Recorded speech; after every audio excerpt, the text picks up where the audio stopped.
Hi guys, it's Chris with City Girl Homestead. Day 2 of our depression week. So I'm going to do something today that they did a lot during the depression, but I'm not very good at. I'm going to be honest with you, I'm not good at it.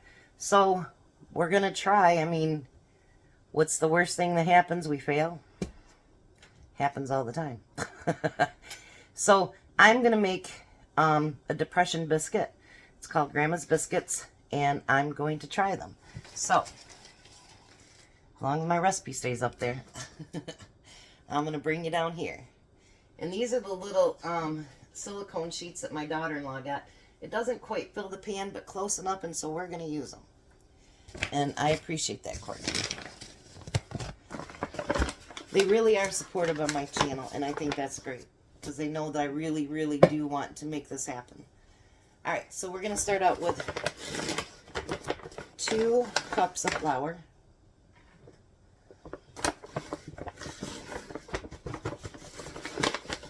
We have people at their shop that watches my channel now. That's good. I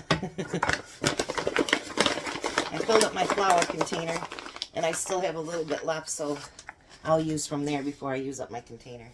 I need 3 teaspoons of baking powder. I'm going to have to fill this thing up soon. 2 and 3. And we need a teaspoon of salt. I hope these turn out. They're not anything that needs to be rolled out or anything, so there's a good start. Alright, and I took my rings off. So I'm going to mix that together real quick.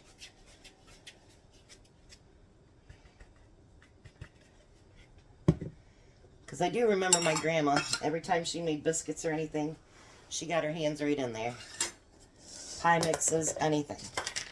You guys, she could make the best pie crust. Oh, I tell you. Ugh. I used to have a recipe, and all the moves, I lost her cookbook that she got with her, what do they call them, S&P stamps or whatever. And she'd get a new section every week that she used it. And somehow in my moves, it got lost, and her handwritten recipe for a pie crust. And it isn't that I feel bad about losing the pie mix, which I do, but it's her handwriting. Like I say, I saved one of her voided checks for a couple of years because, well, it was like a memory of her. And I learned a lot of this stuff and whatever from my grandma, and she was a big influence. And one of the people actually said on the YouTube today, when they comments, that they think that our generation is who failed the kids. Actually, I think it's my parents. Because everything that we learned about conserving and whatever was from our grandparents. And I think that our parents did so much better financially that, I mean, we were not rich. My dad worked at GM. I think he made $15 an hour when he died. They weren't rich by any means, but they got by, and my mom owned a bait shop. But my grandparents, they lived on $230 a month. Yeah, $230 a month was what my grandpa's Social Security was. And my grandpa died in 82, my grandma in 90. So you think about that, that's not very much money. So, alright, we need 2/3 of a cup of shortening. And you're basically going to mix this together till it gets, like what they say, crumbs. So you want to mix it together. You know, like, if you can see it in the thing here, you want to crinkle it together and work that shortening right in there. And yes, for those of you who are new, my hands are clean. I just washed them before I started this, so I wouldn't do anything to jeopardize my family. But you want to work that shortening in there. And sometimes just stirring it, unless you're using a mixer or something, doesn't quite do that. I figure God gave us hands for a reason. And it wasn't just to pat yourself on the back. And we're meant to work hard and to make food and to collect food and nurture our children, and there's so many things our hands are meant to do.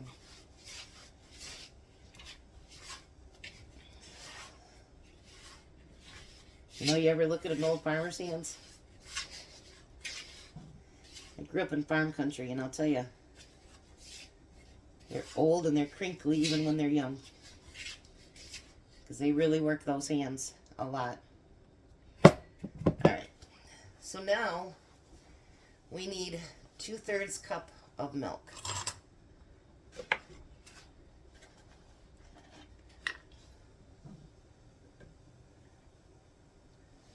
There's one.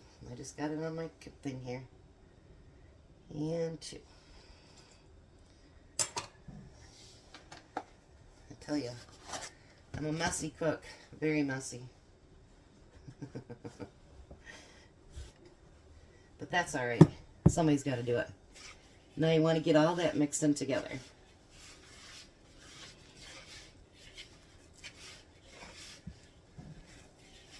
It's not going to be pretty like a bread dough.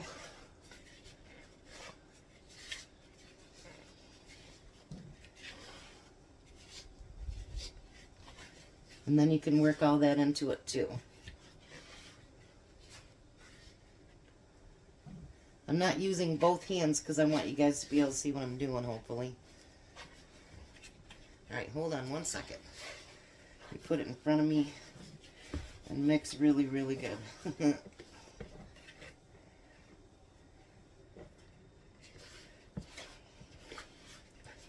My mom actually was good at making biscuits too. It's just I've not been very good at it. I mean, they taste good, but they just... I do all the things they say, don't twist this, don't twist that, and they still don't get as high as I'd like them to be. But that's alright. Me and my sister were talking. It's like my nemesis. Alright, there's that little bit there left. Let's get that kneaded in there. It says kneaded about 8 to 10 times.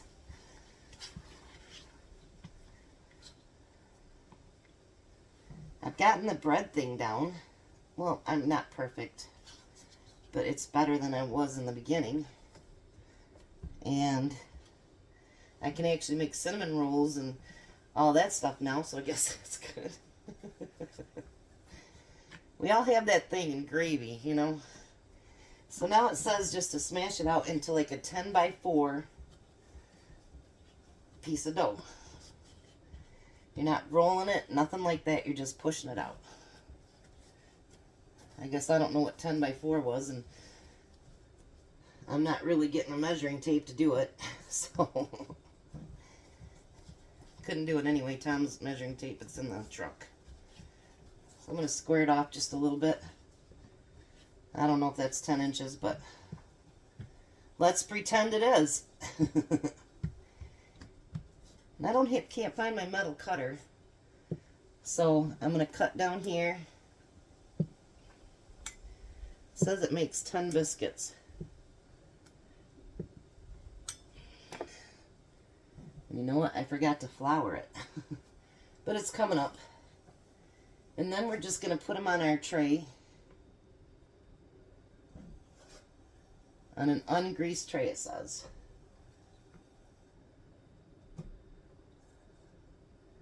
Some will be kind of weird looking. That's okay. But if you were hungry, you didn't care how pretty they were. And if you look even on like some of the TV shows, those biscuits didn't always look beautiful either. Now we're going to take an egg.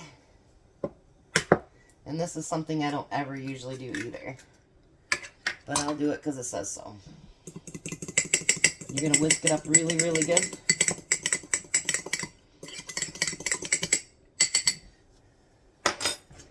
Where's my brush at?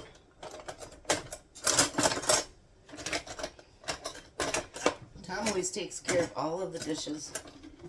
And I never know sometimes where he puts things. Alright, so then we're going to put this egg wash on all of the biscuits.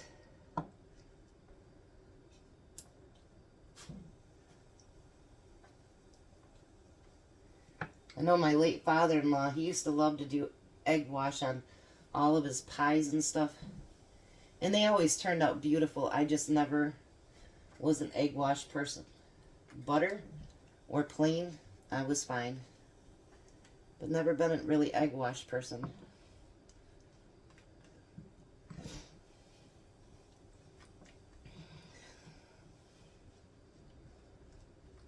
Look at that.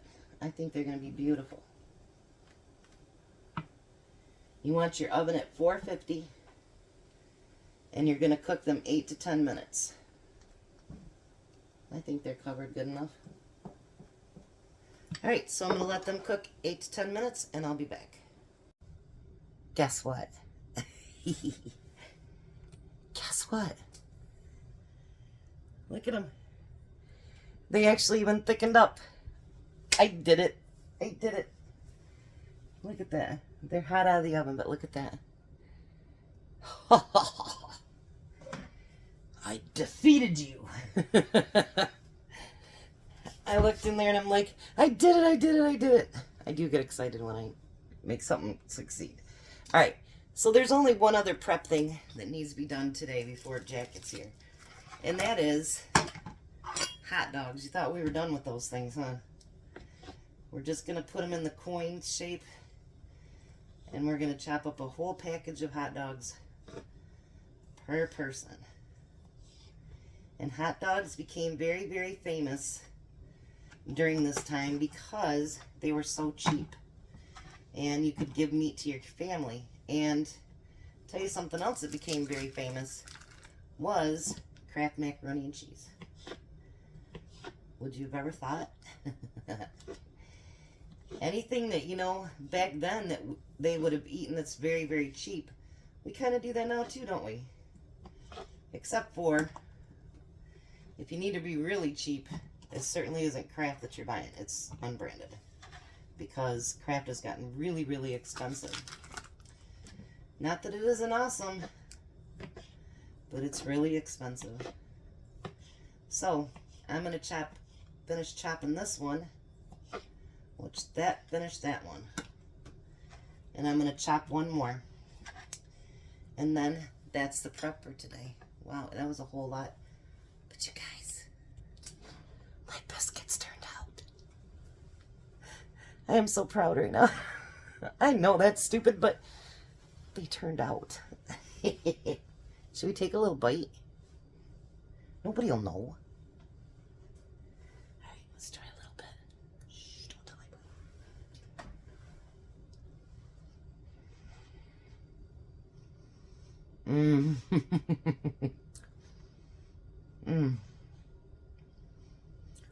Now that's how biscuits supposed to taste. Wonder if that's how my grandma did it. They're so good.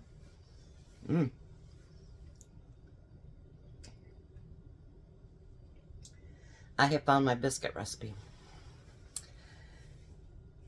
Alright, we'll be back when it's time to start dinner. Alright, so Jack's here. Hello. Now we're back to start dinner. So, what we're making is something that actually people like nowadays too. It's called Hoover stew. So, we've got in our pans over here, we've got our water boiling. Well, starting to boil. And it does take that whole package of hot dogs. And just because we're poor, just because we're in depression time, does not mean that we can't brown our hot dogs. It does not ask for that, but I'm going to do that because I think it makes hot dogs taste a whole lot better. Yep. So let me give you one tidbit before we take a break here for a second. President Herbert Hoover's, I can't even talk today. President Herbert Hoover's name became synonymous with the hardships faced by many. The soup was called Hoover stew, and the shanty towns made of cardboard and sheets were also called Hoovervilles. So there's a little bit of tidbit about the stew. It is named after Herbert Hoover, our president, because everybody felt that he was the one making everybody poor. So, We're going to let these brown up a little bit, get our water boiling, and then we'll be back. All right, so another fact before we get started putting everything together. Most people that had a yard would plant a garden, and that way there would be fresh vegetables. And actually, you should be doing that now too. Ever since the big C, I've had a garden, and we continue to make it bigger because we don't know with the supply chains and everything else how things are going to be. So if you have a chance, even if you live in an apartment, it's just growing some herbs, grow something. So they did that back then too. Any space that they could use for their gardens, they would use, because not only did it feed their family, but they could use those things for bartering. And that's when, you know, like, people have always canned. People that, like his roommate says, people haven't canned hardly long. And I said, that's funny, I've got jars that are over 100 years old. People have canned for years. It may not be up to USDA standards today, but back then they didn't have freezers and stuff. So what would they have done? They needed to preserve that food. So canning was a big thing. So this is why I'm going to use my canned goods. Jack doesn't have all his cans, so he's going to do regular. It calls for a can of corn.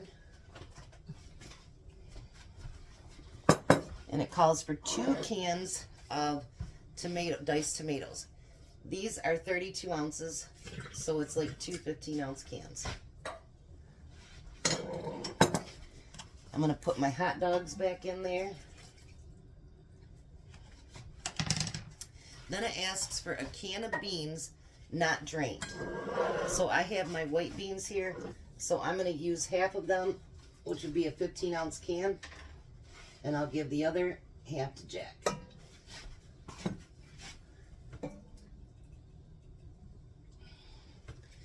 There we go, Jack.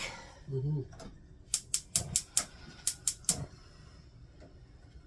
Now I'm going to bring everything together and stir it up.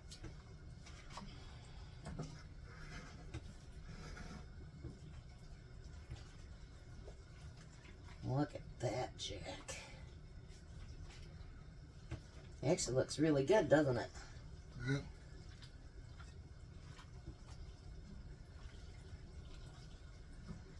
It was only asking for 2 cups of noodles, and I put more than 2 cups in there.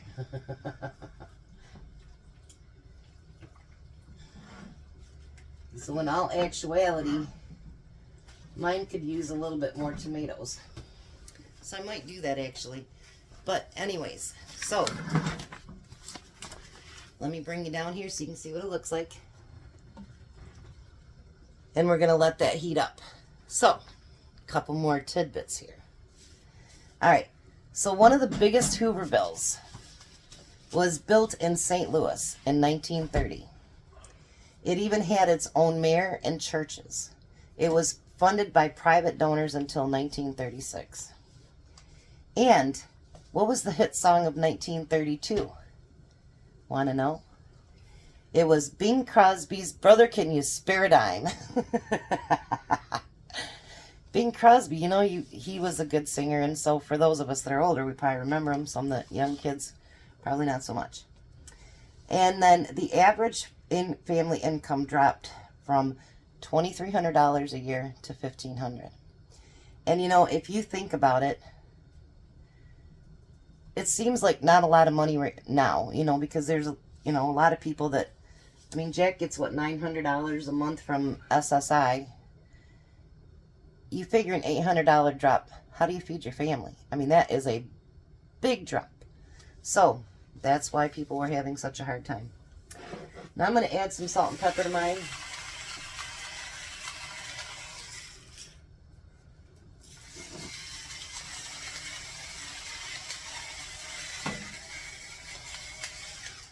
It doesn't call for you to do that, but I'm going to do that.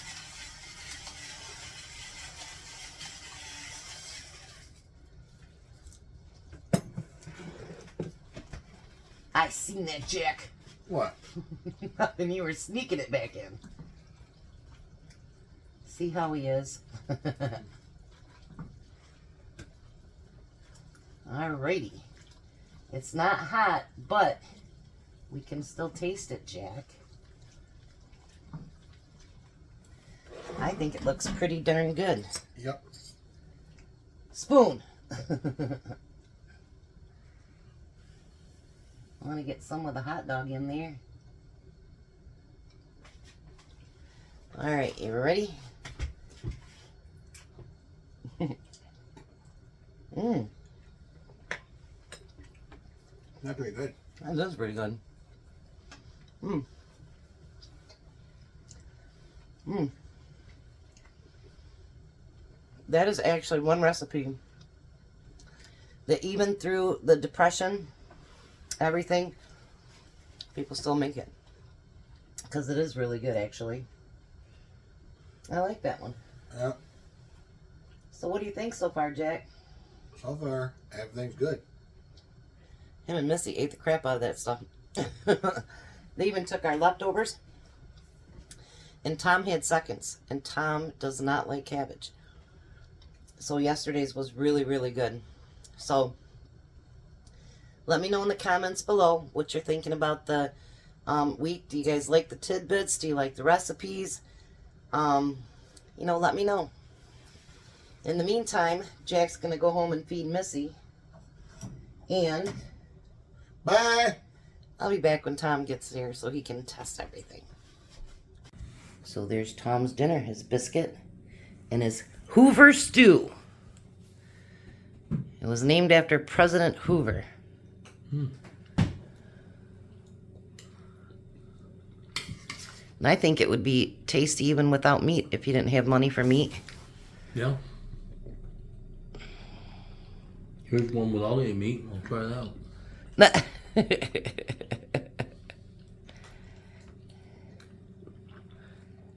Yeah, it's pretty good without meat. See, problem solved. Problem solved. What do you think? I think it's delicious. You know, people keep cooking this dish even though it's not the bad times or whatever because it was so tasty. Mm-hmm. So try my biscuit.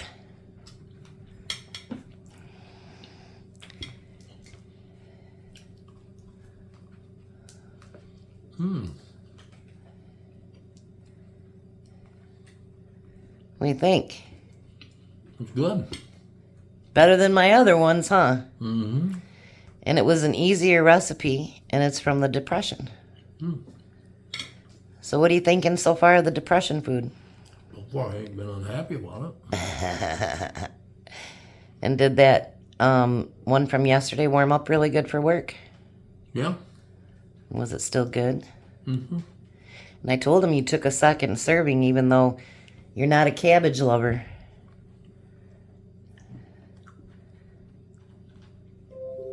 Nope, I ate it all out. No, you had second servings yesterday, didn't you? Mm-hmm. Uh-huh. Yeah, okay. I ate my cake, too. I know. All right, you guys have a blessed night. Be a blessing, and bye, Tom. Bye, Tom.